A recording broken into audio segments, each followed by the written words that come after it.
Welcome to my second edition of Face My Views. Welcome. Could you tell the audience your name, please? Sapphire. And Sapphire, how old are you? I'm 21.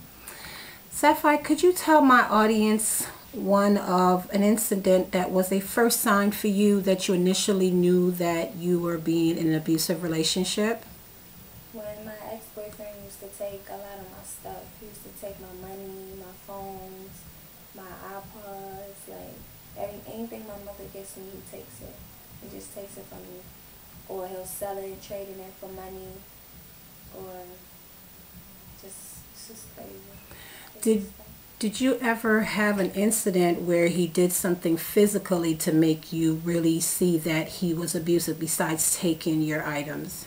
Yeah, one day we went to Long Island and to spend a couple days with my friend for Christmas. And we had a fight. We was walking around, in the woods, just walking and stuff, talking. And I was explaining to him that I didn't want to be in a relationship no more. Like, what was the things that was bothering me?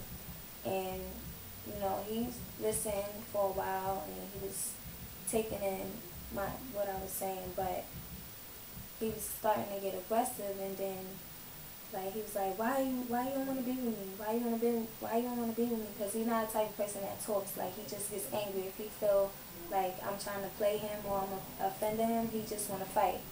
So he hit me, he grabbed my hair, and he was dragging me all in the grass. I was not trying to run to my friend's window to knock on the window. She couldn't hear me. He was choking me. He was telling me, I'm going to kill you right here. Ain't nobody going to find you. Your friend can't even hear you. And, like, just doing crazy stuff. So I got away from him somehow, and I ran to my friend's window. She came out. She called the cops. He came in, tried to get some money from me. He came in and tried to get some money from me, and a chair was like on the floor, and under the chair he just hit me in my jaw, and I guess it hit the bottom of the chair. Like, what is it called? This was in a car, you said? No, in the house. In the house? So he took something, an object, and hit you? It was like a chair, a regular chair. Mm-hmm. I guess it was on the floor. It fell. He pushed me into the chair, and then he hit me in my jaw. My jaw hit like the bottom of the leg of the chair. Mm. And I started bleeding. He was like, where's the money? Where's the money? And I'm bleeding. I can't talk. I can't talk at all. I'm just bleeding out my mouth crazy. Like, and he just like, where's the money? Where's the money? He went in my pocket, took the money. I couldn't do anything. I passed out. And my friend called the ambulance. The ambulance came. He was running in the woods. They said what he had on. The cops, the tasers, it was like a big thing. I guess it was on TV in Long Island, but it was a big thing. And wow. So he ran back to the ambulance, the car that I was in, the ambulance car that I was in. He ran back, and that's when they caught him. So did you notice any signs of him? Maybe he was actually on drugs or something? Because you keep saying that he wanted your money. I'm not understanding that. Why would he just always want to take your money? He was selling. Oh, he was selling. Mm-hmm. So he wanted your money to sell. Okay. So, wow. Besides your jaw, did you have any other severe abuse, like black eyes? You have scars? You have scars? Could you tell us a little bit about your scars? From holding me, grabbing me. I had scars on my neck. There's a scar right here still on my neck. From he was choking me. He liked to choke me a lot right here. Mm-hmm. You said you have a scar on your head. My jaw swelled up at one point. Like, he hit me, but it didn't fracture. It just swelled up. Did you have to get wires? No, the doctors didn't do nothing. I was supposed to, but I didn't stay. Okay. And then I came to Brooklyn, went to the hospital. They said it couldn't do nothing. So I just waited for it to go down. I was taking, like, different medicines, but I don't know if it's together. Did you ever say to yourself that, maybe you were the cause of him abusing you? Did you ever feel that you was the cause of it? You know what I mean? Did you think that you could have done anything different to stop him from, as I would say, turn into this horrible monster?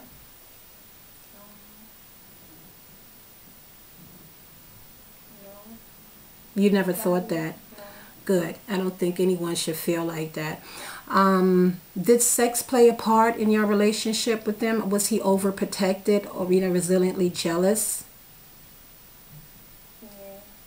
Give me an incident, a sharp incident.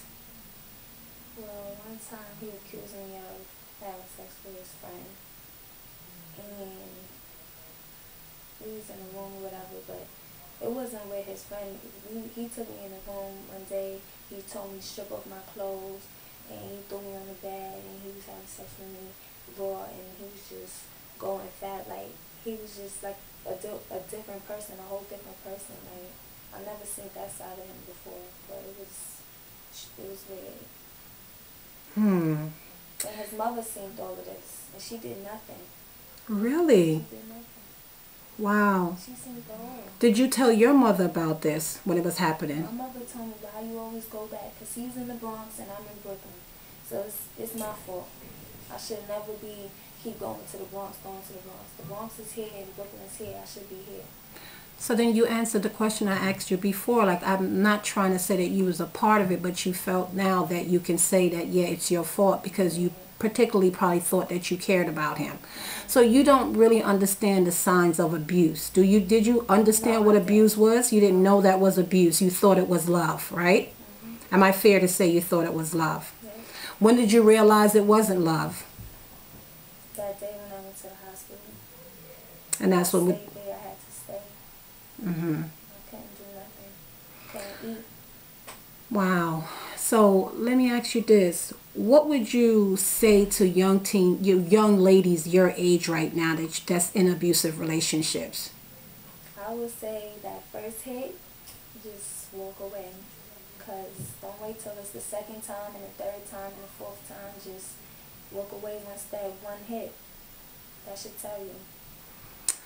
What are you doing now, Sapphire? I mean, would you ever? I mean, it's not easy for people to understand because people don't understand the long term of somebody being in a relationship. So, and when they're in it with an abuser, people always say, "Why did you stay so long?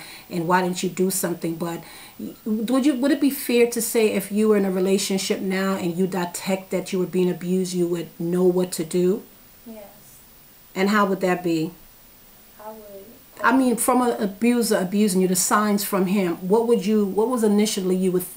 be the initial sign that would give you that rude awakening for you to know I'm in an abusive relationship? Jealousy. Like fighting, arguing. If a lot of arguing, that's going to lead on to a fight, and that's going to lead on to another, I think, arguing. That should let you know. Okay, and great. Thank you, Sapphire, so much. And I think it took a lot of encouragement for you to actually say what you said today. And, I hope that other young girls are out there that will see instead of being inspired by you. Thank you so much for my second edition of Facing My Views. Sapphire, thank you. You're welcome.